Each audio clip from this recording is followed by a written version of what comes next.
नमस्कार दोस्तों, TNC bullet series में आपका हार्दिक स्वागत और अभिनंदन है। जैसा कि आपको पता है कि रोज सुबह 7 बजे अर्ली मॉर्निंग हम टीएनसी बुलेट सीरीज के माध्यम से एक इम्पोर्टेंट टॉपिक की क्लास जो है वो आपके सामने लेके आते हैं। उससे रिलेटेड आज तक एग्जाम में जो क्वेश्चन पूछे गए हैं या इन फ्यूचर में उससे रिलेटेड कौन कौन से जो है वो क्वेश्चन पूछे जाएंगे, इन सब का जो है हम यहाँ पे जो है वो डिस्कशन करेंगे। और जो हम इंपॉर्टेंट टॉपिक सेलेक्ट करते हैं उसके हमारे पास में जो है बेसिकली दो रास्ते होते हैं। कौन कौन से? एक जो हमारे पास में वे है वो है हमारे पास में कि जितने भी हमारे पास में कॉम्पिटिटिव एग्जाम है, चाहे वो नोट सेट हो, चाहे वो हमारे पास में सीएचओ, पीजीआई चंडीगढ़ हो, एसजीपीजीआई हो, या किसी भी तरीके का जो है वो हमारे पास में कॉम्पिटिटिव एग्जाम है, उसमें वो उस टॉपिक से कितने क्वेश्चन पूछे गए हैं उस हिसाब से हमने अब तक जो है वो 7 साल का एनालिसिस किया और हमने एक पीडीएफ बनाई जिसमें हमने 200 मोस्ट इंपोर्टेंट टॉपिक जो है वो उसमें लिखे कि इन टॉपिक से जो है वो एग्जाम में सबसे ज्यादा जो है वो क्वेश्चन आते हैं। और उसकी पीडीएफ जो है वो ऑलमोस्ट सभी के पास में है। जिनके पास में नहीं होती है वो मुझे टेलीग्राम पे फॉलो करके या जो है वो मुझे व्हाट्सएप या फिर जो है वो यूट्यूब के ऊपर जो है बोल सकते हैं, मैं उनको वो चीज जो है वो प्रोवाइड करवा देता हूं। वो मेहनत सिर्फ और सिर्फ आपके लिए जो है वो फ्री ऑफ कॉस्ट है। तो या तो हम टॉपिक सेलेक्ट करते हैं जो हमारे पास में 200 मोस्ट इंपोर्टेंट टॉपिक है वहां से, और सेकंड हमारे पास में हम टॉपिक सेलेक्ट करते हैं बच्चों की डिमांड पे। डिमांड इन द सेंस जिन बच्चों को किसी पर्टिकुलर टॉपिक के अंदर जो है वो कोई कंफ्यूजन होता है या उन बच्चों को लगता है कि ये टॉपिक जो है वो टफ है और इसके बारे में हमारे पास में ज्यादा इंफॉर्मेशन नहीं है, वो टॉपिक जो है वो हमें बता सकते हो जिनसे उनको सबसे ज्यादा जो है प्रॉब्लम फेस करनी होती है। तो उस टॉपिक को हम जो है यहाँ पे सेलेक्ट करते हैं। टॉपिक आप बताइए, किसी भी सब्जेक्ट का हो, किसी भी एरिया का हो, उससे कोई मतलब नहीं है, हमारे पास में वो एग्जाम की दृष्टि से जो है वो इंपॉर्टेंट होना चाहिए। तो आज का जो हमारे पास में टॉपिक है वो रहेगा दोस्तों पर्वो वायरस। और ये जो हमने टॉपिक सेलेक्ट किया है ये किया है हमने बच्चों की डिमांड के ऊपर, यानी कि बहुत सारे बच्चों ने जो है वो व्हाट्सएप पे, टेलीग्राम पे काफी रिक्वेस्ट की कि सर पर्वो वायरस के बारे में बता दो, एग्जाम में इससे रिलेटेड जो है वो क्वेश्चन पूछे जाते हैं। तो बच्चों की डिमांड के आधार पे हमने आज के टॉपिक को जो है वो सेलेक्ट किया है। तो दोस्तों अच्छे तरीके से इसको जो है वो पढ़ेंगे, देन उसके बाद जो है वो आगे बढ़ेंगे। शुरुआत करते हैं सबसे पहले क्वेश्चन आंसर की, कि इसमें से जो है वो क्वेश्चन आंसर कहां से और कैसे जो है वो पूछे जाते हैं। तो दोस्तों इसमें से जो है वो क्वेश्चन आंसर जो है वो बिल्कुल सीधे क्वेश्चन पूछेंगे, कोई भी अप्लाइड क्वेश्चन जो है वो इसमें से नहीं पूछा जाता है, यानी कि बिल्कुल स्ट्रेट फॉरवर्ड जो है वो क्वेश्चन पूछे जाएंगे। जैसे फॉर एग्जाम्पल ये जो वायरस है वो किसकी वजह से होता है, ठीक है, और ये जो पर्वो वायरस है वो कौन सी कैटेगरी का है, डीएनए है या आरएनए वायरस है, ठीक है। देन उसके बाद इनमें इसके सिम्टम्स पे काफी ज्यादा क्वेश्चन पूछे जाते हैं। जैसे इसका मेन सिम्टम्स है कि चिक्स के ऊपर जो है बहुत रेडनेस हो जाती है, जिसको हम स्लैप्ड चिक सिंड्रोम के नाम से भी जो है वो जानते हैं या फिफ्थ डिजीज के नाम से भी जो है वो जानते हैं। यानी कि छोटे छोटे जो है वो क्वेश्चन बहुत इसमें से पूछे जाते हैं। बट एक अच्छी चीज ये है कि इसमें डायरेक्ट क्वेश्चन पूछे जाते हैं, कोई भी अप्लाइड क्वेश्चन जो है वो नहीं पूछा जाता है।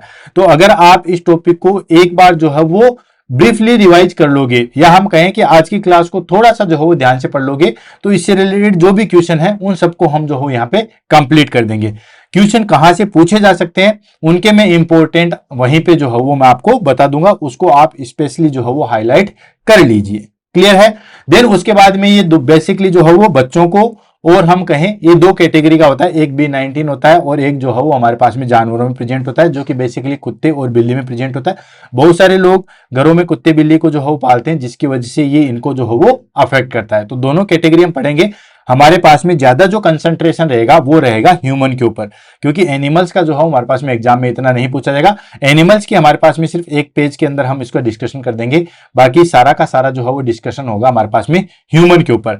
और ह्यूमन के ऊपर जो वायरस अफेक्ट करता है उसको पैरोवायरस B19 के नाम से जानते हैं। जैसे कोविड-19 था, इसको B19 के नाम से जो है वो जानते हैं। तो 1 बाय 1 करके जो है इसके बारे में पढ़ेंगे, इंट्रोडक्शन से शुरुआत करेंगे, देन उसके बाद जो है वो इसके clinical manifestation, aetiology, diagnostic, management, इन सब के बारे में जो है वो उसको फिनिश करेंगे। और क्वेश्चन कहां कहां से पूछ जाएंगे उनको हमें साथ के साथ जो है वो कंप्लीट करवा दूंगा। क्लियर है?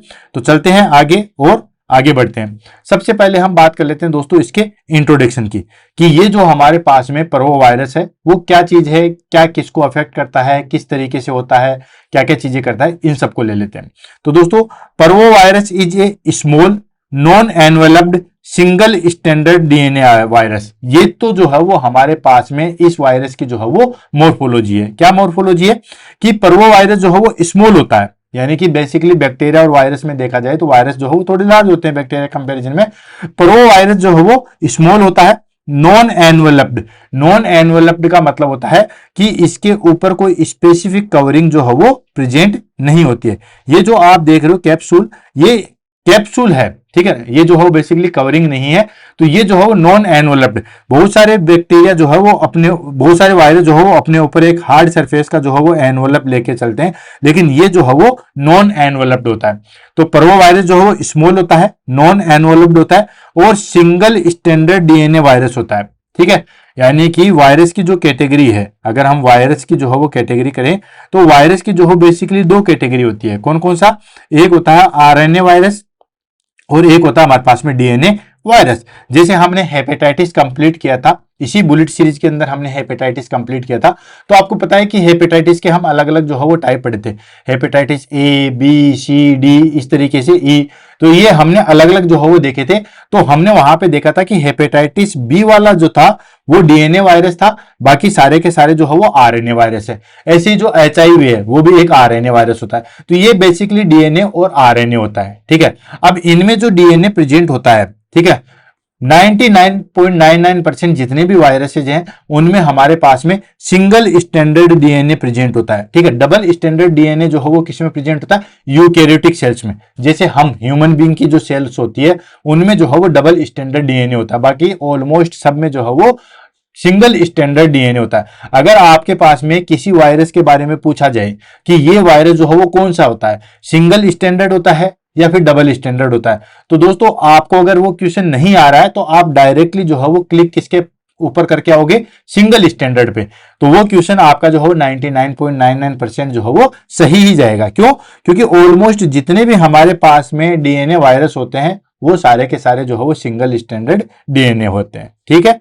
तो दोस्तों आगे बढ़ते हैं। प्रो वायरस जो है वो एक स्मॉल वायरस होता है, नॉन एनवेलप्ड होता है और सिंगल स्टैंडर्ड डीएनए वायरस जो है वो होता है। There are different type of parvo virus, ठीक है। प्रो वायरस के जो है बहुत सारी डिफरेंट है, लेकिन हम सिर्फ और सिर्फ जो है वो दो पढ़ेंगे। कौन सा? एक जो ह्यूमन को अफेक्ट करता है और एक जो है वो एनिमल्स को अफेक्ट करता है, ठीक है। बाकी बहुत सारे और भी हैं, उनको हम नहीं पढ़ेंगे। मेजोरिटी रूप में वैसे भी दो में ही पढ़ा जाएगा। There are different type of parvo virus that can affect human and animals, जो कि ह्यूमन और एनिमल्स को जो है वो अफेक्ट करते हैं। हम सिर्फ दो को पढ़ेंगे, पर्वो वायरस B19 एंड कैनाइन पर्वो वायरस, ठीक है। तो ये दो वायरस के बारे में पढ़ेंगे। पर्वो वायरस जो है बहुत सारे प्रकार के होते हैं और ह्यूमन को और एनिमल को अफेक्ट करते हैं, लेकिन हम सिर्फ और सिर्फ दो को पढ़ेंगे। ह्यूमन में कौन सा? पर्वो वायरस B19 वाले को पढ़ेंगे, और एनिमल्स में कौन सा? जो कुत्ते और बिल्ली को अफेक्ट करता है, पर्वो वायरस, ठीक है, कैनाइन पर्वो वायरस, जिसको सीपीवी के नाम से जो है वो जाना जाता है। ये दो के बारे में पढ़ेंगे और उसमें से भी हम जो है वो ह्यूमन वाले को डिटेल में पढ़ेंगे और जो एनिमल वाला है उसको हम थोड़ा सा जो है उसके बारे में पढ़ेंगे, क्योंकि एनिमल वाला हमारे पास में एग्जाम में जो है वो नहीं आता है। तो बात करते हैं इन ह्यूमन में कौन सा होता है? द मोस्ट कॉमन पर्वो वायरस इज पर्वो वायरस B19, यानी कि बहुत सारे जो है वो पर्वो वायरस होते हैं जो कि ह्यूमन को अफेक्ट करते हैं, लेकिन उनमें सबसे मोस्ट इंपॉर्टेंट कौन सा होता है दोस्तों? पर्वो वायरस B19 होता है। क्लियर है? तो ये चीज ध्यान रखना। बहुत सारे पर्वो वायरस है, लेकिन हम पर्वो वायरस B19 को जो है वो पढ़ेंगे। ठीक उसी तरीके से इन एनिमल्स की अगर हम बात करें तो एनिमल्स में जो है वो स्पेशली डॉग एंड कैट्स में जो है वो प्रेजेंट होता है, जिसको हम कैनाइन पर्वो वायरस के नाम से जानते हैं। शॉर्ट फॉर्म हो गया हमारे पास में CPV। ये भी ध्यान रखना, काफी बार जो है वो एग्जाम में जो है पूछा गया है। CPV कौन सा होता है? तो CP होता है कैनाइन पर्वो वायरस होता है, ठीक है। और ये जो है बेसिकली सीरियस इंफेक्शन जो है वो कोज करवाता है। तो क्लियर, समझ में आ गई? पूरा इंट्रोडक्शन हमारे पास में कंप्लीट हो गया कि पर्वो वायरस जो है वो small non enveloped and single standard DNA virus होता है, जो कि बेसिकली ह्यूमन और एनिमल्स को जो है वो अफेक्ट करता है। बहुत सारे पर्वो वायरस होते हैं, लेकिन ह्यूमन के अंदर हम सिर्फ और सिर्फ पर्वो वायरस B19 के बारे में पढ़ेंगे और एनिमल्स के अंदर हम पर्वो वायरस या कैनाइन पर्वो वायरस के बारे में जो है वो पढ़ेंगे।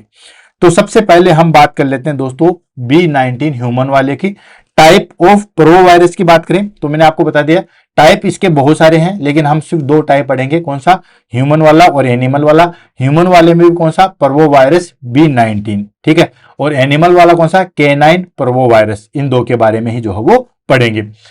तो सबसे पहले शुरुआत कर ले, टाइप ऑफ पर्वोवायरस दो होते हैं। पहला आ गया पर्वोवायरस B19, और ये बेसिकली किस में अफेक्ट करता है, ह्यूमन में। ये भी जो है वो एग्जाम में पूछा जा सकता है कि जो हमारे पास में पर्वोवायरस है जो ह्यूमन में अफेक्ट करता है उसका क्या नाम है, तो उसका नाम है दोस्तों B19। आपको अलग अलग ऑप्शन दिया जा सकता है, B19, B18, B17, B20, कुछ भी ऑप्शन दिया जा सकता है, लेकिन आपको सिर्फ B19 पे जो है वो क्लिक करना है अगर हमारे पास में ह्यूमन पूछेगा तो, ठीक है। अब ये बेसिकली क्या करता है, इसको ध्यान में समझो। कोजेज इरिथमा इन्फेक्शियस, ठीक है। इरिथमा का मतलब क्या होता है दोस्तों, इरिथमा का मतलब होता है कहीं पे भी जो है वो रेडनेस या स्वेलिंग जिसको हम आ जाती है उसको हम कहते हैं इरिथमा। तो ये बेसिकली जो है वो इरिथमा कोज करता है, जिसको किस नाम से जानते हैं दोस्तों, फिफ्थ डिजीज के नाम से जानते हैं। क्लियर है, तो also known as fifth disease के नाम से जानते हैं। और ये बेसिकली किसको अफेक्ट करता है, it's affect specially in childrens, बच्चों में जो है वो सबसे ज्यादा अफेक्ट करता है। और ये कैसे अफेक्ट करता है, ठीक है, ये बेसिकली हमारे पास में जो बोन मेरो है वहां पे जाके अटैक करेगा, और जो रेल सेड प्रोडक्शन है, आपको पता है कि ये जो है बेसिकली किसको अफेक्ट करता है, बोन मेरो को। ये किसको अफेक्ट करेगा, बोन मेरो को अफेक्ट करेगा, एंड रेड सेल प्रोडक्शन को जो है वो अफेक्ट करता है। अब आपको पता है कि जो हमारे पास में बोन मेरो है वो बेसिकली क्या करता है दोस्तों, जितने भी हमारे पास में ब्लड सेल्स है, अब ब्लड सेल्स कौन कौन सी होगी दोस्तों, आरबीसी होगी, डब्ल्यूबीसी होगी और प्लेटलेट होगी, ठीक है। ये तीन प्रकार के हमारे पास में जो है ब्लड सेल्स है। तो ये बेसिकली किसको अफेक्ट करता है, आरबीसी को अफेक्ट करता है। और वैसे भी आपको पता है कि 99% तो जो है वो हमारे पास में आरबीसी ही प्रेजेंट होती है। तो क्लियर हो गया कि ये जो हमारे पास में पर्वोवायरस है B19 है, ये ह्यूमन को अफेक्ट करता है। इसको हम फिफ्थ डिजीज के नाम से जानते हैं। ये बेसिकली इरिथमा कोज करता है। ये जो है वो स्पेशली बच्चों पे अटैक करता है, और बच्चों में जो है वो हमारे पास में बोन मेरो पे अटैक करेगा, जिसकी वजह से जो रेड सेल प्रोडक्शन है, ठीक है, वो अफेक्टेड होगा, और वो सारी चीजें जो है वो हमारे पास में इरिथमा में जो है वो रूप में आ जाती है। क्लियर। सेकेंड आ जाता है हमारे पास में, दैट इज कॉल्ड कैनाइन पर्वोवायरस, ठीक है।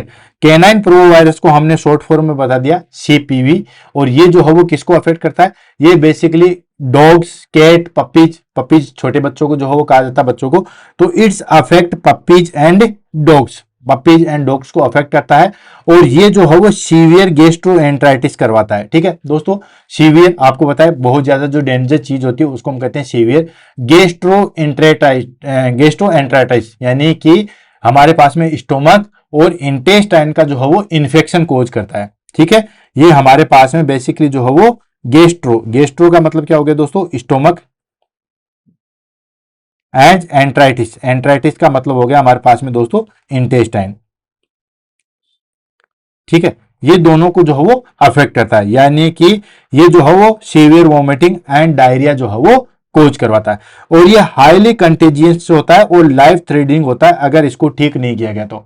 यानी कि कोई भी पपीज या डॉग या कैट जो है वो CPV कैनाइन पर्वोवायरस से अगर अफेक्टेड हो गया है, तो अगर उसको ठीक नहीं किया गया है तो वो जो है वो जो भी जानवर है, पपीज है, डॉग है, कैट है, वो जो है मर सकता है। क्यों, क्योंकि ये बेसिकली जो है वो सीवियर वोमिटिंग एंड डायरिया जो है वो कोज करवाता है। क्लियर। तो ये दोनों के टाइप हो गए। अब हम सबसे पहले जो है वो पर्वोवायरस B19 के बारे में जो है वो डिटेल से पढ़ेंगे। तो ले लेते हैं पर्वोवायरस B19, ठीक है। कोजिटिव एजेंट की बात करें तो आपको पता ही है पर्वोवायरस जो है वो कोजिटिव एजेंट क्या होता है, पर्वोवायरस B19 ही कोजिटिव एजेंट होता है, जो कि किसका मेंबर है, पर्वोविरिडी फैमिली का, यानी कि जो पर्वोवायरस फैमिली है उसका जो है वो फैमिली। और जीन्स की बात करें, ये किससे जीनस होता है, तो ये इरिथ्रोपर्वोवायरस होता है। इरिथ्रोपर्वोवायरस का मतलब होता है कि ये बेसिकली किसको अफेक्ट करने वाले होते हैं, ये बेसिकली आरबीसी को जो है वो अफेक्ट होने वाले होते हैं। पर्वोविरिडिन फैमिली जो है बहुत बड़ी फैमिली है। कुछ जो है वो सेल्स को अफेक्ट करते हैं, कुछ जो है हमारे पास में ऑर्गन्स को अफेक्ट करते हैं। ये बेसिकली जो है वो किसको अफेक्ट करता है, हमारे पास में आरबीसी को अफेक्ट करता है। बोन मेरो पे जो है वो अटैक करेगा। कहां पे दोस्तों, ये जो है वो बेसिकली बोन मेरो के ऊपर जो है वो अटैक करेगा। नेक्स्ट आ जाता है हमारे पास में mode of transmission. Mode of transmission की बात करते हैं तो मोड ऑफ ट्रांसमिशन आ गया हमारे पास में रेस्पिरेटरी सिक्रेशंस, ठीक है। किसके द्वारा जो है वो ये वायरस फैलता है। तो जिस तरीके से ट्यूबरकुलोसिस है, जिस तरीके से इन्फ्लुएंजा है, खांसने से, छींकने से, तो ये बेसिकली जो है वो रेस्पिरेटरी इन्फेक्शन के द्वारा जो है वो फैलता है। रेस्पिरेटरी सिक्रेशन जैसे कि कफिंग, स्नीजिंग, इसके द्वारा जो है वो फैलता है। सेकंड, ये blood and blood products, blood यानी कि किसी को जो हो ब्लड चढ़ा दिया, होल ब्लड हो गया, ठीक है, जैसे किसी को जो हो ब्लड ट्रांसफ्यूजन करते हैं तो होल ब्लड, या एफएफपी, फ्रेश फ्रोजन प्लाज्मा, ठीक है, इसके द्वारा, या फिर जो है वो हमारे पास में बेसिकली जो है वो प्लाज्मा के द्वारा, ठीक है, या फिर पीआरबीसी, ब्लड या ब्लड प्रोडक्ट के द्वारा जो हो बेसिकली फैलता। हालांकि ये जो हो बहुत रेयर होता है। क्यों होता है रेयर? क्योंकि आजकल जो हो वो सारा इन्वेस्टिगेशन बहुत अच्छी तरीके से होने के बाद ही जो हो ब्लड लिया जाता है, एंड ट्रांसफ्यूजन से पहले भी जो हो बहुत सारे टेस्ट से जो है वो गुजरता है। तीसरा आ गया हमारे पास में मदर टू फीटस, जिसको हम वर्टिकल ट्रांसमिशन के नाम से भी जो है वो जानते हैं। वर्टिकल ट्रांसमिशन किसको कहते हैं? ये भी जो है हमारे पास में एग्जाम में पूछा गया। वर्टिकल ट्रांसमिशन होता है वाया प्लेसेंटा, ठीक है, प्लेसेंटा के द्वारा अगर मदर से फीटस को जो है वो इन्फेक्शन हो रहा है। आपको पता है कि बेसिकली बहुत सारे बैक्टीरिया वायरस ऐसे होते हैं जो मदर से फीटस को नहीं जा सकते। क्यों? क्योंकि वहां पे प्लेसेंटा होता है जो कि एक बैरियर के रूप में जो है वो कार्य करता है। लेकिन कुछ ऐसे इन्फेक्शन होते हैं जो उस प्लेसेंटा के बैरियर को भी जो है वो क्रॉस कर जाते हैं, और ये आपको पता है कि ये वायरस जो है वो काफी ज्यादा स्मॉल होता है, जो कि हमने ऑलरेडी इसकी मॉर्फोलॉजी के अंदर पढ़ लिया है। तो ये स्मॉल होता है, तो ये आसानी से जो है वो प्लेसेंटा के बैरियर को क्रॉस कर जाता है और मदर से जो है वो फीटस में हो जाता है, जिसको हम वर्टिकल ट्रांसमिशन के नाम से जो है वो जानते हैं। यानी कि प्लेसेंटा के थ्रू कोई इन्फेक्शन हो रहा है उसको हम वर्टिकल ट्रांसमिशन के नाम से जो है वो जानते हैं। तो मोड ऑफ ट्रांसमिशन की बात करें तो ये 3 तरीके से जो है वो ट्रांसफर होता है। जैसे मान लो कोई भी पर्सन है, जैसे मान लो मैं हूं, मैं अगर B19 प्रो वायरस से जो है वो अफेक्टेड हूं तो किस किस तरीके से दूसरों तक फैल सकता है? एक तो होता है हमारे पास में कफिंग और स्नीजिंग के द्वारा, खांसने, छींकने, इसके द्वारा फैलता है। Second, blood and blood product, जैसे मैं ब्लड डोनेट कर दूं, देन अगर उसमें सही तरीके से जो है वो क्रॉस मैच और हमारे पास में इन्वेस्टिगेशन नहीं किया गया तो इसके द्वारा फैल सकता है। और तीसरी, मदर टू फीटस के द्वारा जो हो फैल सकता है। अगर कोई इन्फेक्टेड मदर है तो उसके बच्चे को भी जो है वो ये इन्फेक्शन हो सकता है। तो ये बेसिकली जो है उसके 3 टाइप के जो है वो ट्रांसमिशन है। देन उसके बाद इंक्यूबेशन पीरियड की बात कर लेते हैं। इंक्यूबेशन पीरियड क्या होता है? अगर मैं सिंपल भाषा में बात करूं कि इंक्यूबेशन पीरियड क्या होता है, तो इंक्यूबेशन पीरियड होता है कि कोई भी बैक्टीरिया, वायरस, या हम कहें माइक्रो ऑर्गेनिज्म, सीधे शब्द में ले लो माइक्रो ऑर्गेनिज्म। तो माइक्रो ऑर्गेनिज्म की अगर हम बात करें, कोई भी माइक्रो ऑर्गेनिज्म हमारे ब्लड के अंदर जो है वो ये किसी ह्यूमन बीइंग के अंदर जाएगा। अब कोई भी बैक्टीरिया वायरस जैसे मान लो मेरे अंदर गया, तो अभी जैसे बैक्टीरिया वायरस गया है तो अभी तो साइन सिम्टम्स नहीं आएंगे।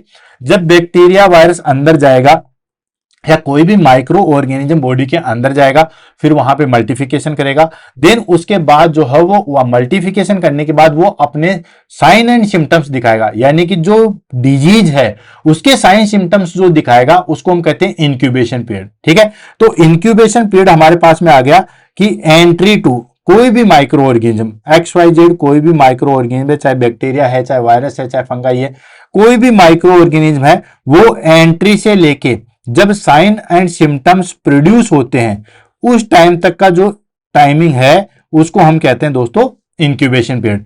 तो ये बेसिकली इंक्यूबेशन है, तो इसका इंक्यूबेशन पीरियड होता है 4 से 14 दिन, ठीक है। जैसे आज माइक्रो ऑर्गेनिज्म या कहें कि आज B19 वायरस किसी पर्सन के अंदर गया है तो 4 से लेके 14 दिन तक वो अपने फिर साइन सिम्टम्स दिखाना चालू कर देगा। लेकिन कभी कभी जो हो ये लंबा टाइम भी ले लेता है, 21 दिन का टाइम भी ले लेता है, ठीक है।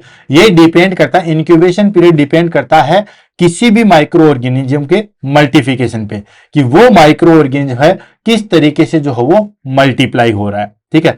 कब जो है वो हमारे पास में जल्दी से ग्रोथ करेगा और कब जो है वो साइन सिम्टम्स जो है वो दिखाएगा। तो इसको हम बोलते हैं दोस्तों इंक्यूबेशन पीरियड। इसका इंक्यूबेशन पीरियड जो है वो 4 से 14 दिन का होता है। ध्यान रखना, इन सब छोटी छोटी चीजों से भी एग्जाम में क्वेश्चन जो है वो पूछा जाता है। नेक्स्ट आ जाता है हमारे पास में अफेक्टेड पॉपुलेशन, यानी कि कौन कौन सी जो है वो पॉपुलेशन को जो है वो अफेक्ट करता है।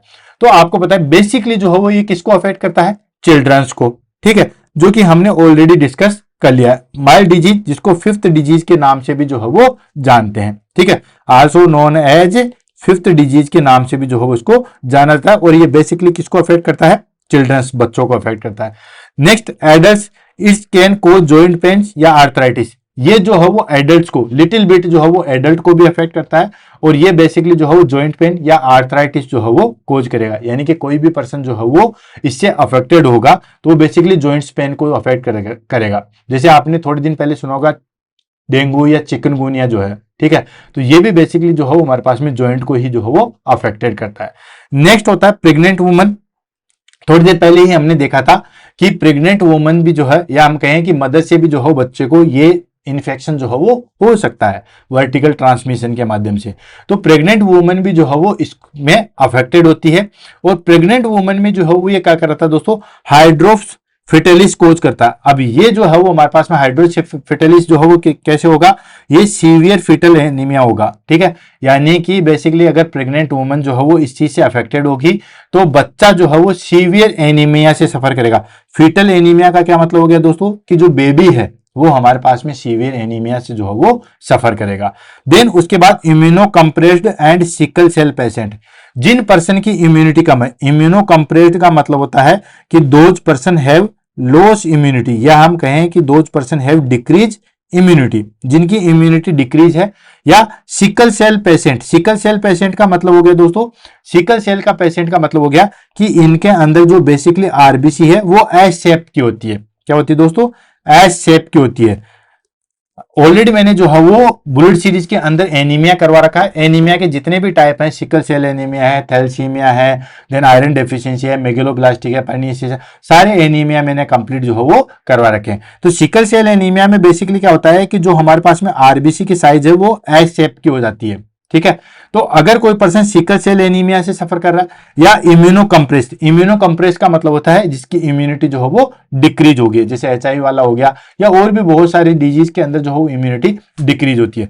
तो उनके अंदर बेसिकली जो है वो ए प्लास्टिक क्राइसिस करवाता है। ए प्लास्टिक मतलब decrease production of RBC, RBC जो है उसका प्रोडक्शन जो है वो डिक्रीज हो जाएगा, ये होता है। तो बेसिकली अफेक्टेड पॉपुलेशन की बात करें तो ये बच्चों को अफेक्ट करता है जिसमें फिफ्थ डिजीज कोज करवाता है, एडल्ट्स को अफेक्ट करता है जिसमें जॉइंट पेन या आर्थराइटिस कोज करवाता है, प्रेग्नेंट वुमन में जो है वो अफेक्टेड करता है जिसमें सीवियर फिटल एनीमिया कोज करवाता है, और इम्यूनो कंप्लीट और सिकल सेल पेशेंट को जो है वो अफेक्टेड करता है जिसमें एप्लास्टिक क्राइसिस जो है वो करवाता है। क्लियर है।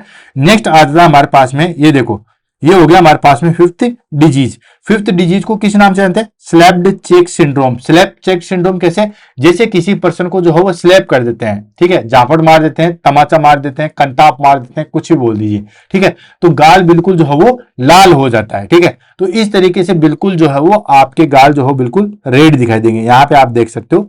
तो इसको हम कहते हैं स्लैप्ड चेक सिंड्रोम, और रेड रेसेज हो जाते हैं पूरी बॉडी के ऊपर, ठीक है। नेक्स्ट आता है हमारे पास में क्लिनिकल मैनिफेस्टेशन। क्लिनिकल मैनिफेस्टेशन या हम कहें दोस्तों साइन एंड सिम्टम्स। तो साइन एंड सिम्टम्स में पहली चीज आती है दोस्तों fifth disease. Fifth disease in the sense कि ये बेसिकली जो है बच्चों को अफेक्टेड करती है। इसमें क्या क्या होता है दोस्तों, सबसे पहले माइल्ड फीवर होगा, यानी कि बहुत ज्यादा सीवियर जो है वो फीवर नहीं होगा, माइल्ड फीवर होगा। देन मलिस, ठीक है, थोड़ा सा जो है बिल्कुल थकान होगी। नेक्स्ट स्लैप्ड चिक, रेसेज ऑन फेसेज, बिल्कुल जो है वो रेड कलर का जो है वो हमारे पास में चिक हो जाएंगे, जिसको हम स्लैप्ड चिक के नाम से जो है वो जानते हैं। And lacy rashes on trunk and limbs, ठीक है। लेसी मतलब जिस तरीके से बिल्कुल लिक्विड सब्सटेंस या बर्न टाइप से जो है वो रेसेज नहीं हो जाते, वैसे लेसेज जो है वो हमारे पास में ट्रंक, सामने पेट के ऊपर, छाती के ऊपर और पैरों के अंदर जो है वो दिखाई देगा। ये बेसिकली साइन सिम्टम्स है हमारे पास में चिल्ड्रंस के ऊपर, ठीक है। हम सब पे लेंगे, हम चिल्ड्रंस पे भी लेंगे, प्रेग्नेंट वुमन पे भी लेंगे, हम जो है वो एडल्ट पे भी लेंगे, हम इम्यूनो कंप्रेस्ड पर्सन पे भी लेंगे, सबके अंदर देखेंगे और वन बाय वन पढ़ेंगे कि किसके अंदर जो है वो क्या क्या साइन सिम्टम्स प्रोड्यूस होते हैं। तो ये जो हमारे पास में B19 जो है वो वायरस है, जिसको हम प्रोवो वायरस के नाम से जानते हैं। अगर ये वायरस जो है वो बच्चों को अफेक्ट करेगा तो क्या क्या चीज देखने को मिलेगी, माइल्ड फीवर देखने को मिलेगा, मेलिस देखने को मिलेगा, स्लैप्ड चिक देखने को मिलेगा, and lace rashes trunk and lymph जो है वो देखने को मिलेगा। नेक्स्ट आ जाता है इम्यूनो कंप्रेस्ड। इम्यूनो कंप्रेस्ड का मतलब होता है कि जिनकी इम्यूनिटी जो है वो डिक्रीज होती है। क्या होती है दोस्तों, जिनकी इम्यूनिटी जो है वो डिक्रीज होती है, उनमें हमें जो है वो क्या क्या चीजें देखने को मिलती है। तो जिनकी इम्यूनिटी डिक्रीज होगी उनमें क्रोनिक एनीमिया देखने को मिलेगा। क्रोनिक का मतलब होता है दोस्तों लंबे समय तक, ठीक है, लॉन्ग टर्म। क्रोनिक का मतलब हो गया दोस्तों हमारे पास में लॉन्ग टर्म, ठीक है। और एनीमिया का मतलब हो गया हमारे पास में डिक्रीज हीमोग्लोबिन, ठीक है, हीमोग्लोबिन जो है वो डिक्रीज होता है। And no rest often, adult के इम्यूनो कंप्लीट पर्सन के अंदर रेशेज जो है वो दिखाई नहीं देंगे। बेसिकली हमें मेजर चीज के रूप में जो है वो क्या दिखाई देगा दोस्तों, एनीमिया दिखाई देगा। एनीमिया भी क्यों, क्योंकि बेसिकली ये जो है वो हमारे पास में किसको अफेक्ट करता है दोस्तों, बोन मेरो को अफेक्ट करता है। अब बोन मेरो को अफेक्ट करेगा तो आरबीसी प्रोडक्शन अल्टर्ड होगा, आरबीसी प्रोडक्शन अल्टर्ड होगा तो बाकी सारी चीजें जो है वो अफेक्टेड होगी। नेक्स्ट आ जाता है हमारे पास में एडल्ट। एडल्ट के अंदर क्या क्या चीजें होगी, ठीक है। तो एडल्ट के अंदर थोड़ी देर पहले मैंने आपको बताया था जॉइंट्स पेन। जॉइंट्स पेन को होता है दोस्तों आर्थ्रेलेजिया, एक होता है आर्थराइटिस और एक होता है आर्थ्रेलेजिया। आर्थराइटिस होता है दोस्तों inflammation in the joints, joints के अंदर जो है वो इन्फ्लामेशन हो जाता है, उसको हम कहते हैं दोस्तों आर्थराइटिस, ठीक है। और जॉइंट्स के अंदर पेन अगर हो जाएगा उसको हम कहते हैं दोस्तों आर्थ्रेलेजिया। तो ध्यान रखना ये भी जो है वो एग्जाम में क्वेश्चन पूछा गया है कि आर्थ्रेलेजिया जो है वो क्या होता है, जॉइंट्स पेन को जो हम आर्थ्रेलेजिया कहते हैं। नेक्स्ट फटिग, ऑफ कोर्स क्योंकि एनीमिया है, हीमोग्लोबिन कम है तो ऑक्सीजन जो है वो कैरिंग कैपेसिटी कम हो जाएगी तो फटिग देखने को मिलेगा। एंड रेसेस, बहुत कम जो है वो देखने को मिलेगा रेसेस। इम्यूनो कंप्रेस पर्सन में कभी भी रेसेस नहीं देखने को मिलता है, रेसेस देखने को नहीं मिलता, क्यों, क्योंकि उनकी इम्यूनिटी डिक्रीज है तो वो फाइट ही नहीं कर पाते। नेक्स्ट हो गया हमारे पास में इन प्रेग्नेंट वुमन। प्रेग्नेंट वुमन में क्या होता है आपको पता है, प्रेग्नेंट वुमन में एक ही चीज होती है, फिटल एनीमिया, जिसको हम जो है वो हाइड्रोप्स फिटलिस के नाम से जानते हैं, और मिसकैरेज देखने को मिलता है। मिसकैरेज को ये भी जो है वो हमारे पास में क्या है, क्योंकि दोस्तों जब हमारे पास में ये बैक्टीरिया ये वायरस जो है वो किसको अफेक्ट करता है हमारे पास में, बोन मेरो को, ठीक है। बोन मेरो को अफेक्ट करेगा तो उसमें हमारे पास में आरबीसी फंक्शन जो है या आरबीसी जो है वो अल्टर्ड होगी। आरबीसी अल्टर्ड होगी तो जो हमारे पास में हीमोग्लोबिन कंसंट्रेशन है, ठीक है, वो अल्टर्ड होगी। हीमोग्लोबिन कंसंट्रेशन अल्टर्ड होगी तो फिर मिसकैरेज होने की संभावना जो है वो बढ़ जाती है। तो ध्यान रखना ये फिटल एनीमिया कोज करवाता है, जिसको हाइड्रोप्स फिटलिस के नाम से जानते हैं, और मिसकैरेज जो है वो कोज करवाता है। क्लियर, तो हमने सभी का पढ़ लिया, हमने बच्चों का पढ़ लिया कि बच्चों में क्या क्या चीजें होती है, इम्यूनो कंप्लीट पर्सन में जो है वो हमने पढ़ लिया, एडल्ट के अंदर हमें क्या देखने को मिलता है वो चीजें पढ़ ली, और प्रेग्नेंट वुमन में जो है वो हमें क्या चीजें देखने को मिलती है वो सारी चीजें पढ़ ली, ठीक है। 1 बाय 1 करके सबका ध्यान रखना। बच्चों में 5th डिजीज जिसको हम जो है वो चिक सिंड्रोम के नाम से भी जो है वो जानते हैं। इम्यूनो कंप्रेस्ड में जो है वो हमारे पास में सिर्फ और सिर्फ एक ही चीज होती है, और वो इम्यूनो कंप्रेस्ड में हमारे पास में क्या होगा दोस्तों, क्रोनिक एनीमिया होगा। एडल्ट के अंदर आर्थ्रेलेजिया देखने को मिलता है, प्रेग्नेंट वुमन में मिसकैरेज और हाइड्रोप्स फिटलिस देखने को मिलता है, या हम कहें फिटल एनीमिया जो है वो देखने को मिलता है। क्लियर, हर की चीजें एक एक याद रखो, उसके बाहर एग्जाम में कोई भी क्वेश्चन आपका नहीं आएगा और कोई क्वेश्चन गलत नहीं होगा। नेक्स्ट आ जाता हमारे पास में डायग्नोसिस कैसे करोगे, ठीक है। तो डायग्नोसिस बहुत अच्छे तरीके से, पहला तो क्या है कि इसके अंदर आपको पता ही है कि हम सीरोलॉजिकल टेस्ट करते हैं, जिसमें हम आईजीजी और आईजीएम इम्यूनोग्लोबुलिन जो है वो देखते हैं। नेक्स्ट जितने भी हमारे पास में जो है वो वायरल इन्फेक्शन होते हैं उसमें हम पीसीआर करते हैं, पॉलीमर चेन रिएक्शन करते हैं, उसमें हम वायरल लोड देखते हैं, ठीक है, कि कितना जो है वो पर्सन पे इन्फेक्टेड है। और ये बेसिकली किसको अफेक्ट करता है, बोन मेरो को अफेक्ट करता है, तो हम बोन मेरो बायोप्सी करते हैं। ये 3 टेस्ट से हम पता लगा सकते हैं कि कोई भी पर्सन जो हो B19 से जो है वो सफर कर रहा है या पेरोवायरस से सफर कर रहा है या नहीं कर रहा है, ठीक है। तो सबसे पहले डायग्नोसिस में आ जाएगा हमारे पास में सीरोलॉजिकल, ठीक है। सीरोलॉजिकल हो गया हमारे पास में, यानी कि सीरम से जो है वो हम टेस्ट करते हैं, उसको हम कहते हैं सीरोलॉजिकली, ठीक है। सीरम से, ब्लड के अंदर जो सीरम है उससे हम टेस्ट करेंगे, उसको हम कहेंगे दोस्तों सीरोलॉजी, ठीक है। तो सीरोलॉजी में हम क्या करेंगे दोस्तों, डिटेक्ट आईजीएम आईजीजी एंटीबॉडी जो है वो देखते हैं। ध्यान रखना एग्जाम में पूछा जा सकता है कौन सी एंटीबॉडी या कौन सी इम्यूनोग्लोबुलिन जो है वो B19 या प्रो वायरस के अंदर देखने को मिलती है, तो आईजीएम या आईजीजी देखने को मिलती है। अब ये भी मैं आपको बताऊं दोस्तों, आईजीएम क्यों, जब आपने इम्यूनोग्लोबुलिन का टॉपिक पढ़ा था, इम्यूनोग्लोबुलिन्स भी मैंने बुलेट सीरीज के अंदर बहुत अच्छे तरीके से करवा रखा था, तब मैंने आईजीएम के बारे में बताया था कि यही एक ऐसा इम्यूनोग्लोबुलिन है जो फीटस लाइफ में जो है वो बनने लग जाता है, यानी कि जब बच्चा 20 वीक का होता है, ठीक है, गेस्टेशनल पीरियड में 20 वीक का बच्चा होता है। 20 वीक का मतलब समझते हो आप, सिर्फ 5 महीने का अगर बच्चा है तभी से जो है वो हमारे पास में आईजीएम जो है वो बनना चालू हो जाते हैं। कोई भी इम्यूनोग्लोबुलिन इतना जल्दी नहीं बनता है, ठीक है, जितने भी इम्यूनोग्लोबुलिन बनते हैं वो बहुत बाद में बनते हैं। यही एक ऐसा इम्यूनोग्लोबुलिन है जो 20 वीक में बनना चालू हो जाएगा। ठीक है, अब ये फीटस को अफेक्ट कर रहा है। अभी थोड़ी देर पहले देखा था कि प्रेग्नेंट वुमन जो है वो हमारे पास में वर्टिकल ट्रांसमिशन से फीटस को भी इन्फेक्टेड कर सकती है।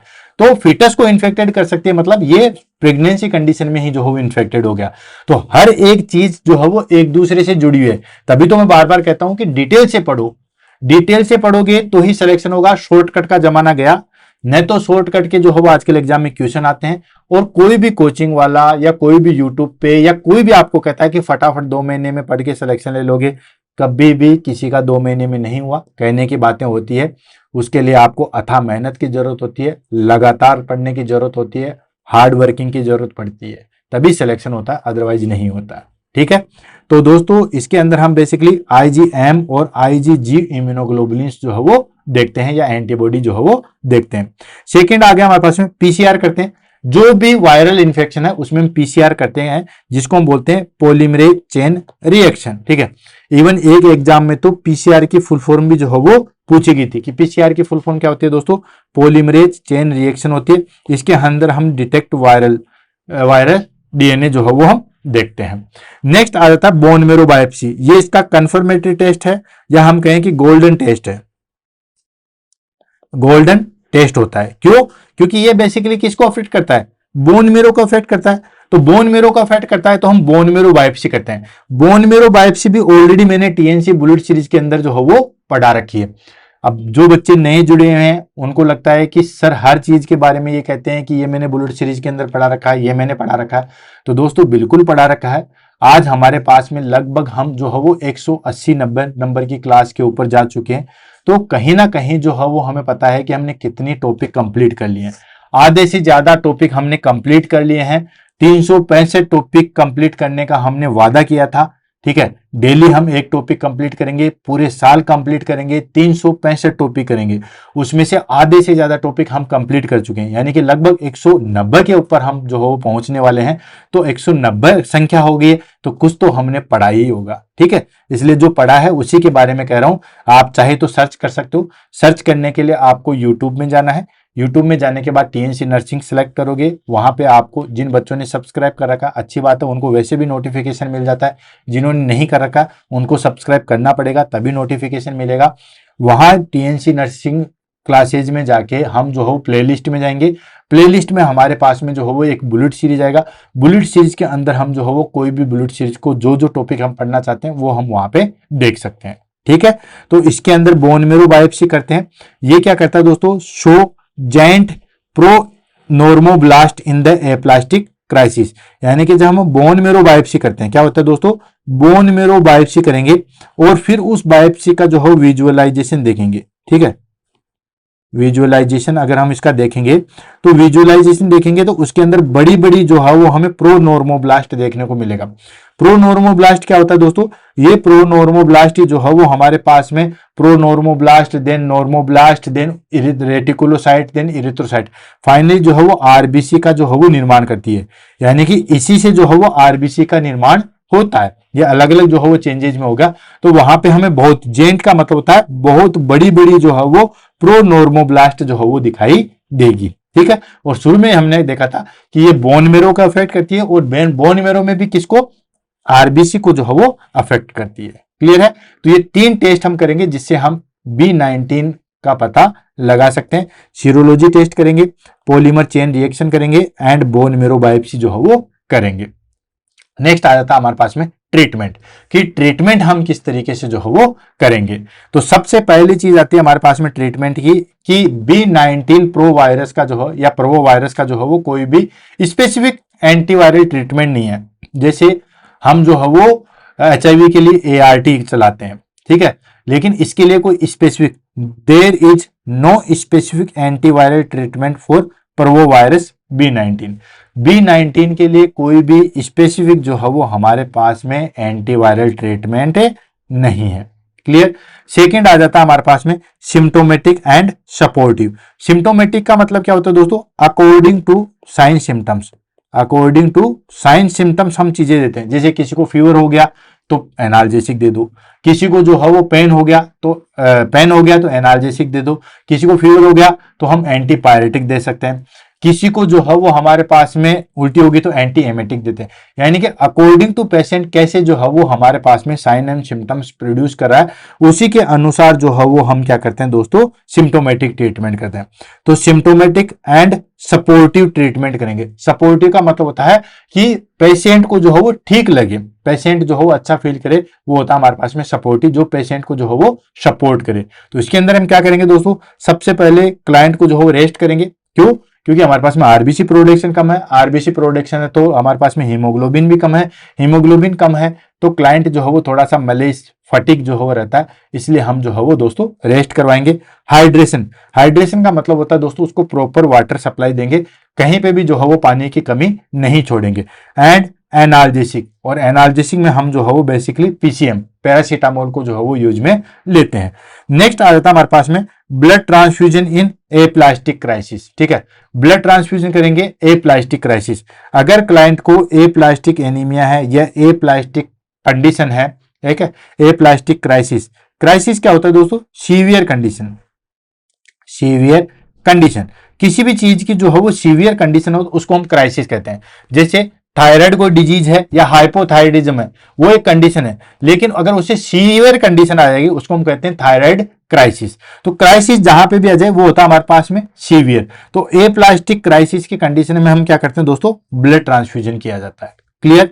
नेक्स्ट आ जाता है हमारे पास में intravenous immunoglobulin, IVIG, intravenous immunoglobulin दिया जाता है for immuno compressed patient.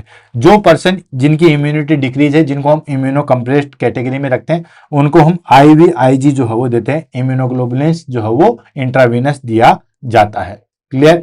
Next आता है हमारे पास में प्रिवेंशन, यानी कि बचाव किस तरीके से कर सकते हैं। तो बचाव इसका सीधा सीधा है। ठीक है, पहली चीज इसका बेसिकली तो जो है वो कोई भी एंटीडोट या हम कहें कोई भी वैक्सीन जो है वो अवेलेबल नहीं है। हमें अच्छे तरीके से जो है वो हाइजीन मेंटेन करनी है, जो इन्फेक्टेड पर्सन है उनके कांटेक्ट में नहीं आना है। ठीक है, और जो हम ब्लड ट्रांसफ्यूजन के द्वारा होता है वो आपको पता ही है कि हम जो है वो आजकल रेयर कंडीशन में होता है, क्योंकि अच्छे तरीके से बहुत वेरीफाई करके जो है ब्लड ट्रांसफ्यूजन किया जाता है। तो प्रिवेंशन की हम बात करें तो सबसे पहला, नो वैक्सीन करंटली अवेलेबल, इसका कोई भी जो है वो पर्टिकुलर वैक्सीन अवेलेबल नहीं है, तो जितना हो सके इस चीज से जो है वो हमें बचना है। Second, good hand hygiene. ठीक है, बिल्कुल हाथ पांव अच्छे तरीके से जो है वो रखने हैं, गुड है हैंड हाइजीन जो है मेंटेन करनी है। Next, avoid contact with infected individual, जो भी पर्सन जो है वो B19 प्रोवो वायरस से इन्फेक्टेड है उससे जो है वो कॉन्टेक्ट नहीं रखना है, अवॉइड कॉन्टेक्ट करना है, क्योंकि ये स्नीजिंग के द्वारा फैलता है, कॉन्टेक्ट के द्वारा फैलता है, ब्लड ट्रांसफ्यूजन के द्वारा फैलता है। ठीक है, तो उससे जो है वो अवॉइड करना है। एंड अगर हमारे पास में pregnant woman should be avoid exposure of infected person. ठीक है, और हम इस तरीके से जो है वो ट्रीटमेंट करेंगे ताकि बच्चे को जो है वो हमारे पास में आगे जो है वो एक्सपोजर ना हो, क्योंकि ये प्रेग्नेंट लेडी में भी जो है वो अफेक्टेड करता है, तो मदर से जो है वो बच्चों में भी देखने को मिलता है, वर्टिकल ट्रांसमिशन होता है, तो उसको भी हमें जो है वो रोकना चाहिए। इस तरीके से हम प्रिवेंशन इसका जो है वो कर सकते हैं। नेक्स्ट आ जाएगा हमारे पास में, that is called canine parvo virus.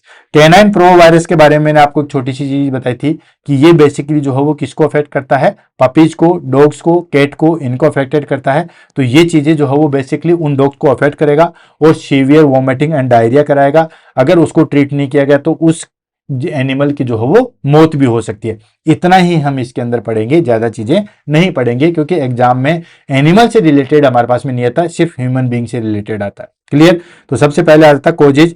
Causes में आ गया हमारे पास में कैनाइन प्रोवो वायरस टाइप 2। ठीक है, प्रोवो वायरस टाइप 2 जो है वो इसको अफेक्टेड करता है, CPV2 के नाम से जो है उसको जानते हैं। सिम्टम्स की बात करते हैं तो सीवियर वॉमिटिंग कोज करता है, डायरिया कोज करता है, और ये बेसिकली जो है वो ब्लडी होता है। ब्लडी इन द सेंस कि इस डायरिया के अंदर जो है वो हमें क्या देखने को मिलता है दोस्तों, ब्लड देखने को मिलता है, जिसको हम ब्लडी डायरिया के नाम से जो है वो जानते हैं। अगर किसी भी जानवर को वॉमिटिंग हो गया, सीवियर डायरिया हो गया, तो वो लिथार्जी फील करेगा। ठीक है, एंड माइल्ड फीवर रहता है, डिहाइड्रेशन, अगर वाटर बॉडी से बाहर निकल गया, खूब ज्यादा वॉमिटिंग हो रहा है, तो ऑफकोर्स डिहाइड्रेशन की कंडीशन जो है वो आएगी। ट्रीटमेंट हमारे पास में हो गया दोस्तों, ये बेसिकली जो है ट्रांसमिशन की बात करें तो ट्रांसमिशन हो गया हमारे पास में, ये बेसिकली फीको ओरल रूट के द्वारा फैलता है। Faeco oral route in the sense कि जैसे कोई भी एनिमल है, कोई कुत्ता है, ठीक है, अब वो B19 सॉरी जो वो हमारे पास में CPV कैनाइन प्रोवो वायरस से सफर कर रहा है, तो जैसे वो वहां पे अपना स्टूल पास करेगा, ऑफकोर्स ब्लेडी डायरिया होता है, वॉमिटिंग, जहां पे भी वो वॉमिटिंग करेगा, जहां पे भी वो स्टूल पास करेगा, अगर उसके कांटेक्ट में कोई भी दूसरा एनिमल आ गया है, ठीक है, तो वो इन्फेक्टेड हो जाएगा। ये बेसिकली फीको ओरल रूट के द्वारा फैलता है, contact with infected fishes and environment के द्वारा। प्रिवेंशन की अगर हम बात करें तो ये बेसिकली जो है वो वैक्सीनेशन, इसका वैक्सीनेशन जो है वो अवेलेबल है, कोर वैक्सीनेशन फॉर डॉग्स, ठीक है, इनके लिए अवेलेबल है। ध्यान रखना, कुत्तों के लिए वैक्सीन अवेलेबल है लेकिन इंसानों के लिए नहीं है।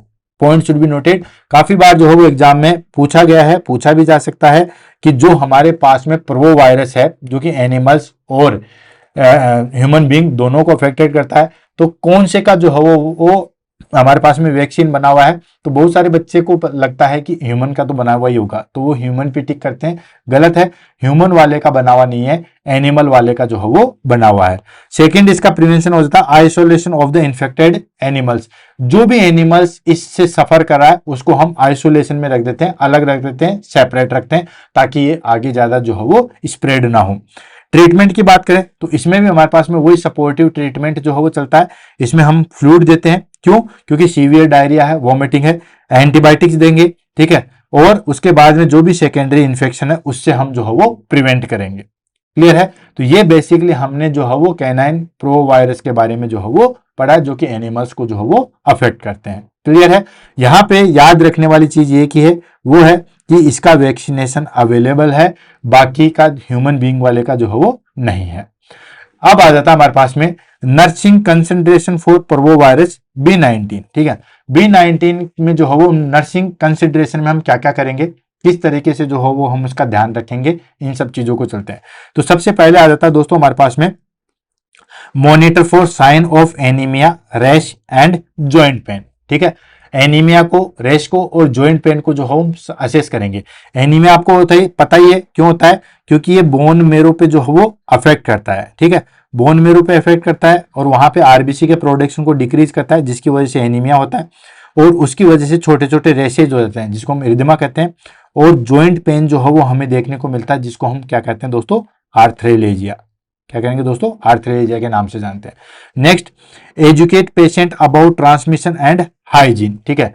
क्लाइंट को जो है वो एजुकेट करेंगे कि ये जो हमारे पास में वायरस है, ठीक है, प्रोवो वायरस B19 है, ये किस तरीके से फैलता है, ठीक है, कफिंग से, स्नीजिंग से, देन मदर टू फीटस से, ब्लड प्रोडक्ट से, इनके द्वारा ये फैलता है। तो हम उसको एजुकेट करेंगे कि चलो आप तो इन्फेक्टेड हो गए लेकिन दूसरे पर्सन जो है वो इन्फेक्टेड ना हो, ठीक है। तो आइसोलेशन में रहो और किसी पब्लिक प्लेस पे खांसना या छींकना नहीं है, तो वो चीज ध्यान रखें। इसके बारे में जो है वो पेशेंट को एजुकेट करेंगे और हाइजीन को जो है वो मेंटेन रखा जाएगा।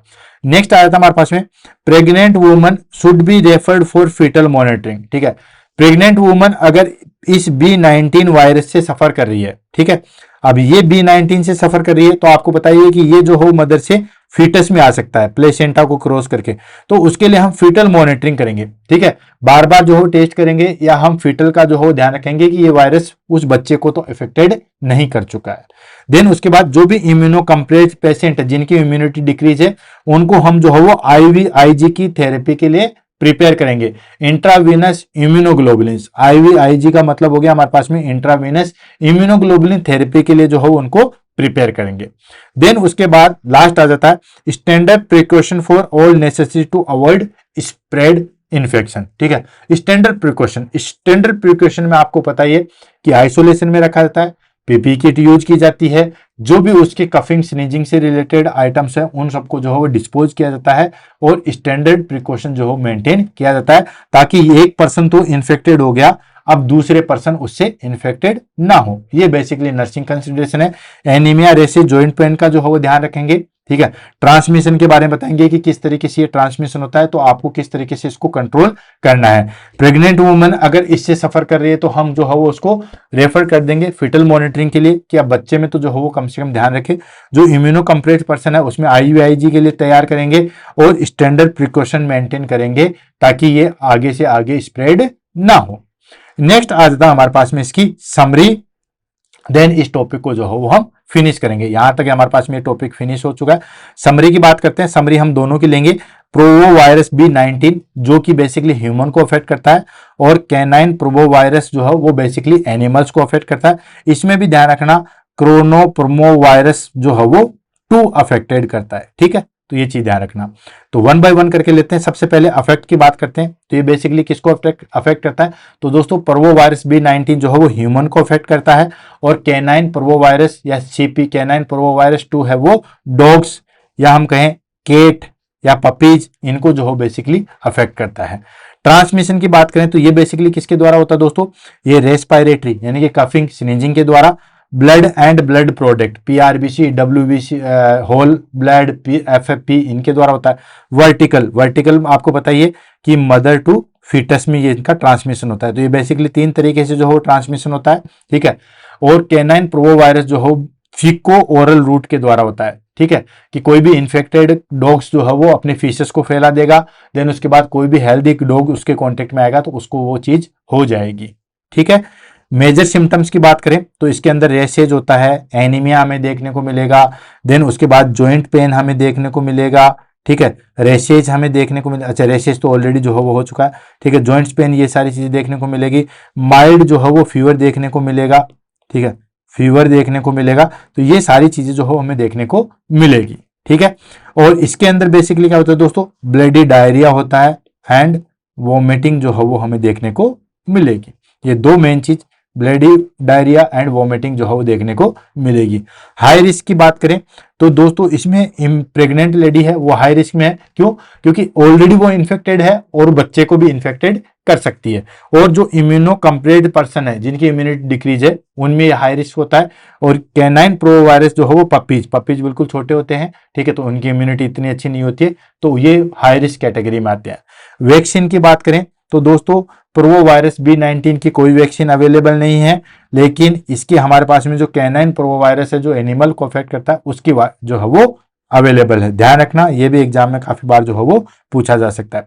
ट्रीटमेंट की बात करें तो इसका ट्रीटमेंट सपोर्टिव एंड सिम्टोमेटिक, ठीक है, 2 तरीके से होता है, सपोर्टिव एंड सिम्टोमेटिक तरीके से जो है वो इसका ट्रीटमेंट किया जाता है। यानी कि जो सिम्टम्स है, फीवर है तो एनाल्जेसिक देते हैं, पेन है तो इस तरीके से करते हैं।